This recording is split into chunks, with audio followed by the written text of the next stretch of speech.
Hi guys, welcome back to another video, and today we're gonna be doing something different. So I want to rank all the BeamNG cars on this tier list over here from all these different levels you see on the left side. And so currently there's 40 vehicles, I think. I suck at math, but so first what we're gonna do is we're gonna change what these are, and if you're wondering how to get this chair maker, I will leave the link in the description below the video. And I got this link from my friend Axolotl, awesome dude. I knew him since like 2025 and been hanging out with him for a long time. So if you don't know how tier maker works, basically it has like different pictures of everything you can want to rank. For example, like other games, guns and stuff. For BeamNG, it's just all the cars. And there's like different levels. You can customize each name for these. And we're gonna change these when we get started because I don't want letters. I want like more detailed descriptions about like how am I gonna rank these cars. Okay, so before we even start, I want to put the wide over here because come on, like what, like whose idea was even to make the wide even thing? It doesn't turn. It has 8 wheels. It floats. It's funny, but man, come on. It's like the wide dress special. This spot is special for wide dress. And for our first car today, we're gonna start with the Autobello Piccolina. I already know what I'm gonna put it at. Decent. Does not have a remaster yet, so I'm excited for that. And for the second car from Autobello, which is the Stembeco, but me personally, like it feels kind of boring. Like I will put it in the boring tier. The gears are long, it's slow, and I mean it's good at off-roading, and but like not a lot of power options. You can maximize the diesel engine with a 240 horsepower engine with a turbo, but just kind of slow overall. And the quality is pretty nice, but just doesn't really feel fun to drive, so it's gonna resolve in a boring tier. Okay, so we are finished with the Autobellos, and now we're gonna be moving on to the Bruckels. And the first car will be the Bruckell Bastion, but I'm gonna put in a decent car. It's a pretty decent car. Moving on to the Bruckell Legrand, the second car from Bruckell. I am gonna put it in great cars. Me personally, I drive it a lot. I like the fashion of that car. Okay, the next car is gonna be the Bruckell Moonhawk. This thing, I want to put it in decent. Probably, yeah, I want to put it after the Bruckell Bastion because I would put it in front of the Bruckell Bastion, but just doesn't have a remaster, so. And the last car from Bruckell is gonna be the Bruckell 9. So I want to put it in boring. It's it's one of the newer cars. It's like a really classic fashion. It's just not really fun driving. The suspension's very bouncy. There's not a lot of like good cars or good configs that you like to drive. And the new brand Burnside, the one and only Burnside Special, I am gonna put it in decent before the Moonhawk. It got a remaster recently. Like I would put it in like boring. And now we're up to Cherrier, which is the only car from Cherrier. The Cherrier Vivos. It is a really fun car. I'm actually gonna put it in great cars after the Legrand. The sport models handle pretty good, but the base models just like they handle so bad. The engines, the bad thing is that the engine kind of lacks configuration. Just gives you a preset stage. And then we're up to the other Italian cars, the Civetta, and the first car is gonna be the Civetta Bolide. I'm gonna put it in a great car factor in front of the Viva. The Vivas, I use it a bit more, but still not as much as the Legrand. It oversteers, it doesn't have ABS. It has power though, but more power but with less handling. And also with the rear engine design, it spins out a lot, and I'm not a Bolide driver. Second car of the Civetta family, the Civetta Scintilla, the classic Ferrari. I'm gonna put it in front of the Legrand. Sometimes it can oversteer a lot on the extreme sport models. The next brand, ETK. The first car's gonna be the ETK 800 series. I'm gonna put it in amazing cars. I like the ETK 800. Moving on to the second ETK car, the ETK I series. I'm gonna put in great cars in front of the Scintilla. The car is actually pretty old. It doesn't get a remaster, but there's a lot of configurations that I can drive with two engine options, which is not that much, but you can customize the engine a lot and with a lot of parts. So okay, the last car from ETK, the ETK series, I want to put it in after the Bolide. I mean, the car design looks better than the ETK 800, but just doesn't really get the feeling of the ETK 800 series. Like, okay, now the BeamNG lure car, the Gavril. There's so much configurations, a really good brand, and it's one of the first brands to appear in BeamNG on its first release. So the Gavril bar store over here, and I have a Mountain Dew build that I put in on my first video. Check it out on my channel. This car just rips on the road. It just drifts, it slides, and in a controllable manner. Everything just feels cool. It just looks good. Now moving on to the Bruckell, not Bruckell, the Gavril Blue Book. This thing is kind of similar to the Gavril Barstow and the Bruckell Moonhawk, but it just doesn't have that like feeling of driving. It's heavier. It's pretty classic, but I'm gonna put at the end like at the end of the Bruckell Moonhawk. It doesn't really feel that fun to drive. The car feels more boaty and doesn't slide as that much compared to the base models, and not a lot of sport models in that trim, so I don't really use it that much. The D series, this thing is gonna unquestionably get one of my favorites.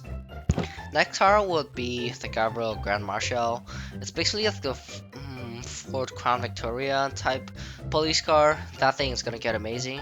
A resto mod build that looks so cool. It has fashion rims.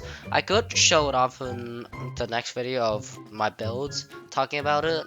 And a lot of engine options. Not a remaster though, but it's also one of the first cars to come in the game. So okay, next car is gonna be the van, the Gavril 8 series, the one and only van, except for the minivan, the Soliad Lansdale.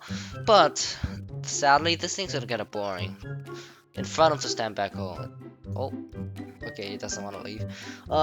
So the reason is that it is a really good car. Like, it has quality, but I just don't really use it that often. Like, nothing really stands out about it. Like, it's not really good at anything except for off-road and I guess like getaway stuff. Okay, the medium-sized truck, the Gavril MD series. This thing's gonna be put in like the boring tier in front of the Stambeco. This thing, it just doesn't really. I mean, it's a truck. It's not really exactly fun to drive, and that thing, it also got released pretty early. It has a school bus version. It has off-road options, but performance-wise, it's not even that good at off-roading. The suspension's pretty stiff. This thing's definitely not the car for you to have some fun with. Okay, now the big American SUV, the Gavril Roamer. This thing's gonna get an amazing car. Quite a lot of configurations. I like one of the configurations, which is the road sport version. Now moving on to the extra large, not the extra large, but the extra large truck. I'm gonna put it in boring. I got a remaster, like 3 remasters actually from 3 updates, me personally, and it is a very iconic car, but just doesn't really feel fun to drive. Well, the Gavril is all done, and now we're moving on to the Japanese cars. And the first one's gonna be the Hirochi cars, and the model's gonna be the Aurora. It's like a side-by-side type of 2-seater, like a little UTV. Not a lot of customization, but it is really fun to drift and off-road. The suspensions kind of suck, but I want to put it in decent in front of the Burnside. The next car is going to be the Hirochi SBR4. It's like a Japanese modern sport model, and it caught my eye. It's so fun to drive. I'm going to put it in gray cars in front of Legrand because of its customization. And surprisingly, for a rear engine car, it does not have like a lot of oversteer compared to the Scintilla. Okay, now the next Hirochi car and the last Hirochi car, the Hirochi Sunburst. I'm gonna put this. Okay, I'm gonna put this in my favorites behind the Gavril. D series. This thing it just got like, it's not because of the remaster soon, but the design is like a Subaru Impreza. The customization from the remaster and how the car just like handles it on the track overall. Now we're moving on to my favorite brand, Ibishu, also a Japanese car, and the BX is gonna be the first car. It just it's really fun to drive, but like the rear wheel drive, like that does not have all wheel drive, and which is the fact that it kind of sucks. It slides and not really controllable. I'm gonna put it in decent cars in front of the Bastion. Now the next Ibishu, the Corvette. It's definitely getting my favorites. Oh, skills you. My favorites. In front of all of them. The Corvette is currently my favorite car in BeamNG. Overall, it had a remaster, it has a lot of engine options, it has a lot of configurations, and customization. It looks so good. The handling, it's just getting my favorites. I just like the Corvette so much. Now the next car, the Hopper. It's like I'm surprised that this thing wasn't like from Gavril. It was actually from Ibishu. Like, it doesn't have a V8 in any of its configurations except for like the off-road and the track version. It's all inline 4 and inline 6.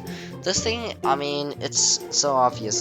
It's the Jeep from the Jeep Wrangler, and handling wise, it's not really good. So I'm gonna put it in boring. Like, but it's gonna get in front of the MD series. Now, moving on to the next car, the Miramar. This thing got a remaster recently too with the Burnside in one update, and feels kind of boring to drive, so I'm gonna put it in front of the H series. Next, Ibishu car, the Ibishu Pessima. This thing is getting amazing cars. I'm putting it in front of the SUV. So, although it's an all-wheel drive, it kinda does not have that much configurations, but the quality, the representation, and overall funness to drive, I like that car. Moving on to the Pessima MK1. This thing, it's older, it doesn't really feel as fun as the new one, but it doesn't really fall like that bad because it has all-wheel drive. It's slightly great cars after the Vivos. Now, moving on to the three-wheelers. The Ibishu Pigeon. Whatever this car is, like, I don't know what is on it, like, but it just feels funny to drive it. It's like so weird. It flips, and the race spawners are kind of uncontrollable. I don't really spawn it by myself, but I just spawn it for memes and stuff. But I'm gonna put it in boring after the T series. Next car, the Ibishu Vision. This thing, not any better than the Ibishu Pigeon, but it handles better, it feels better, so I'm gonna put in front of the MD series. We're almost there. Now we're moving on to the American market again, the Soliad cars. And we're gonna start off with the minivan. I like the Lansdale. It is actually a pretty good car. I want to put it in decent in front of the Pecolina. Now the next Soliad car, the Soliad Wendover. As I said, it's like literally almost the same thing as the Bruckell and Burnside, but it has more customization. So I'm gonna put this a rank higher than the Bruckell and Burnside because it has more engines.